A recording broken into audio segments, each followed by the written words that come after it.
Hey. Hey. Hey. How y'all doing?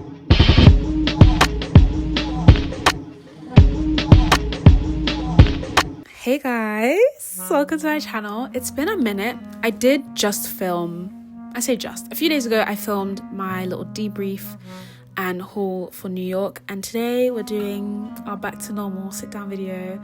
And this video is actually very similar to my Instagram, not having Instagram video anymore. I don't have any social media apart from YouTube and Pinterest. I know, who cares? I know, who cares? But I think this is a bigger conversation than me just not having social media anymore. I've just said enough is enough. I'm allowing myself to live a bit slower. And I haven't had Instagram for a while already, but I think I don't have TikTok either anymore. And like a few videos ago, I was saying, go follow me on TikTok. No, she's not there. I mean, she is, but who knows? I may even delete the account because I just don't feel that kind of attachment to it. I just want to be a bit more bored, live a bit slower, and focus on things one at a time. I feel like when I'm on social media, I have overwhelming anxiety and a lot of thoughts that aren't mine start to live in my head, and I think that's just a really bad thing for me personally. A lot of people also talk about like we're not supposed to know this much about people. A long time ago, or not even that long ago, even a few years ago, we did not know this much about people. People used to send letters on pigeons, and I feel like we should go back to those times. Controversial take, I know. This is gonna sound a bit deep, but after going to New York, I realized that I don't love my life as much as I thought I did. Like, I still love my life and I'm still very grateful, but I think there's so much more that I could be doing. And when I was traveling, actually, my screen time came down to about 8 hours a day. And so to someone, 8 hours a day sounds scary, but usually my screen time is about 17 hours a day, because I would be scrolling on TikTok for like 6 hours, and I'd be on YouTube for so long, like listening and watching things all throughout the night, because my sleep schedule would be so messed up. I'd get like 5 hours of sleep because I'm going to bed at 2 a.m. and then getting up early for work. And obviously when I was in New York, I would go to bed at 9 p.m, 10 p.m. every day, which is the earliest I've been to bed in a while. And I would start my days at 7:30, which I love that routine. And it's a routine that I really want to have now. I'm tired of having a routine of going to bed at 1 a.m, 2 a.m, waking up just before 9 and thinking like I don't have much day. I think waking up earlier for me would be really beneficial. I would have more time to do things that I would like doing, like going to the gym, reading, and then I can also still do that just before bed. And I just feel less guilty staying up later doing a hobby of mine that's actually makes me feel good. Like after I read a chapter of my book or even a few pages, I'm just like, yes, let's go to bed. There's so much to do in life that I feel like I'm wasting my time doing things in my head, like having a lot of anxious overthinking in my head. A lot of the time, social media is what's funneling that anxiety, because I think I go on there and I compare what my life looks like to possibly another 19-year-old or even people who are younger and more they might view as successful and what I might view as successful, and think, damn, like I need to get on my Zoom, I need to lock in, I need to do this and that. And then I realized that our paths are so individual to ourselves that not only is of course the comparison the thief of joy, but that path for them could be totally not for me, and it probably isn't, because if it was, then I'd be on that same path or something that resembled that. But I think that if I see something that's inspiring and I'm like, oh, I aspire to do something like that, or to have something like that, or to reach a similar goal, I think we don't just have dreams and aspirations that come out of nowhere. I do think that our dreams are very attainable, and I think it's more than just praying about it, and I think it's more than just being like, oh, I'm gonna get there, like actually putting in the work, of course. But I don't think there's a dream that's too big, to be honest. I think if your mind can conjure the thought, then you can achieve it. I think doom scrolling would have been the death of me. Honestly, I was guilty of it. First thing when I wake up, I do check my phone, but then I remember, oh, I have nothing on my phone. Let's get out of bed. Do you know what I mean? I had to remove those distractions. I think that's the best way I can describe it. They are distractions. Social media for me has always been a big distraction from real life, from real goals that I have. And unfortunately I'm only realizing that now. I've already noticed that I'm on my phone less, and when I am on my phone, I'm on like Pinterest or I'm playing a game. I'm being more deliberate when I go on my phone. It's not just, oh, I'm bored, pick up my phone. Kind of on autopilot, pick up my phone, go on TikTok, go on Instagram, scroll. I get bored of either or. I go on the other app. I go play a game for 5 seconds. Now I'm definitely like, I go on my phone, I realize I have nothing on there, and I just do nothing. I find something else to do. Obviously, I still have YouTube and Pinterest, like my 2 favorite social media apps. Even when I did have TikTok and Instagram, YouTube and Pinterest were still like very used apps, and I still use them a lot. If anything, when I got TikTok back and when I briefly had Instagram again, my screen time for Pinterest went down, and I'm just like, no. Pinterest is just that app that I use, and it's still inspiring, but I feel like it's less comparative, it's less like brain rot, doom scrolling. I still scroll for a little bit, save a few pins, and again, it's me being deliberate with what I'm looking at on Pinterest too, scrolling, and also what I'm searching on there.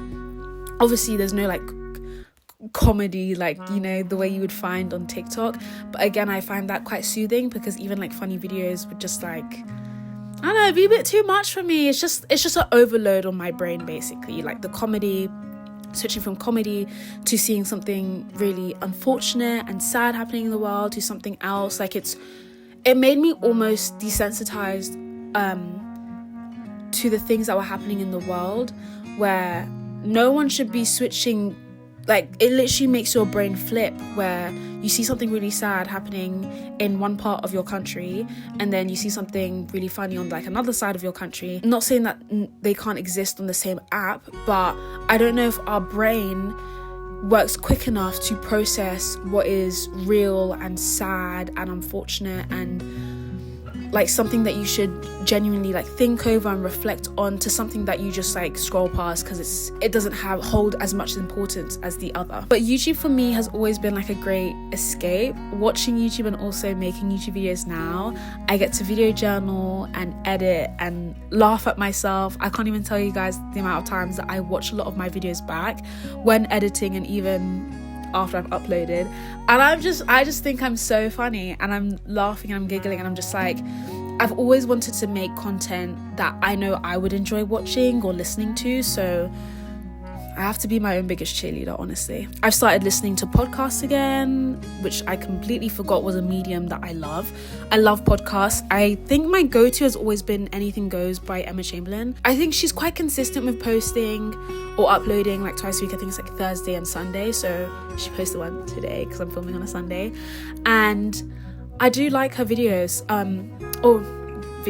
But Emma started making YouTube videos, and then she moved more to making podcasts and doing other things, and she's become super massive. And she's not one of the first YouTubers I've ever watched, but she was definitely one of the first YouTubers I would love watching.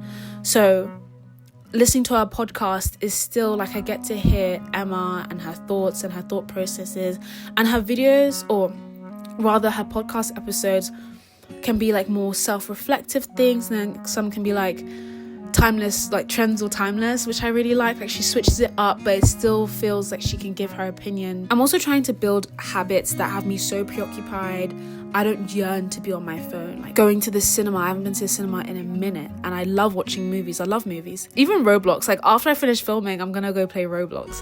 Just things that don't have me doom scrolling. I think because I'm also using Substack a lot too, I don't have this feeling of guilt when I scroll on there for like 20 minutes, because I find that content on there is a lot more relatable and relevant to me. I also love to write, and I love reading other people's like thoughts and like personal essays on things that they are fascinated about. The conversations just feel a bit more real and a bit more reflective, and I think I wouldn't really reflect when I'm on social media.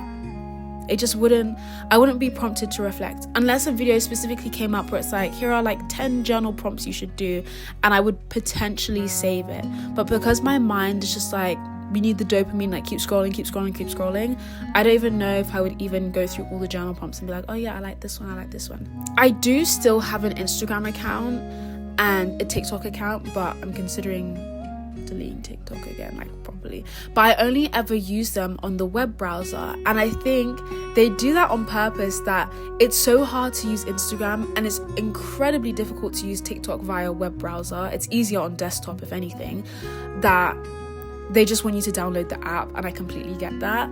But the only reason I even have Instagram is because a lot of my tattoo artists are on there, and if I want to book, you have to go through like a booking form in their like Instagram bio. So honestly, that's the only reason. But if that wasn't the reason, then I wouldn't have Instagram, like, at all. Like I'd have no account. And also, I need to have Instagram, because how was I supposed to see these new pictures of Frank? Like, when he posts once in a blue moon, I have to be there. So sorry. Like, also, when he announces that he's releasing new music, I have to be there. I'm sorry. I also realized that when I was on holiday in New York, I would still feel anxious. I would still feel the same anxiety I would feel in London.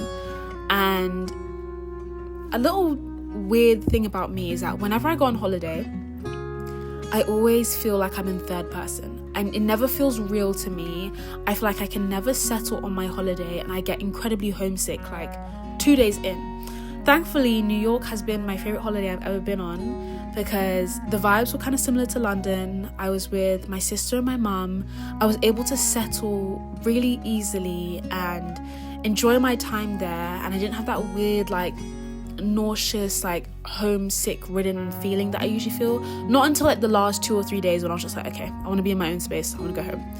I think if I had my own space, then I wouldn't have felt like that, not for like a little bit longer. But I really felt good on holiday. But I do want to make a point that no matter what, if you don't do the inner work, it doesn't matter where you go, how far you run. At the end of the day, you still have to sit with yourself. Even if they delete social media, even if they travel to another country, even if they meet new people, if you haven't done the healing that needs to be done so that you can fully enjoy these experiences to the max, then it doesn't matter where you go or who you think you can become or the kind of people that you now try and invite into your life and into your space. I think it's really important, and I've said it many times in my previous video, that you need to do the work. And I think that's the only way that you can prosper. So even if you are in these same environments, have the same friends, have the same job, mindset and who you are on the inside will always outshine the 3D world. It will always outshine your reality, or what you think is your reality. And the world can be deceiving, and our eyes can be deceitful. And I think that's why people say that it's really important to have a positive mindset. But if you do want to connect with me, all I can say is just comment on my videos and I'll conversate. Like, I'm always on YouTube. I use it to watch videos, and I watch so many videos on here. I think my screen time for YouTube will definitely be up there. Outside of YouTube, I think I really enjoy living a life off grid. I say as I film a YouTube video giving all my reasons for why I'm not on social media. I've used social media for like 10 years now, since I was like 9, which is spooky. But I'm tired and it's boring. Like, after being on social media for so long, after a certain point, you kind of just see everything you need to see. And I think I've kind of reached that. I said in my last video that I might come back to Instagram. I might come back, but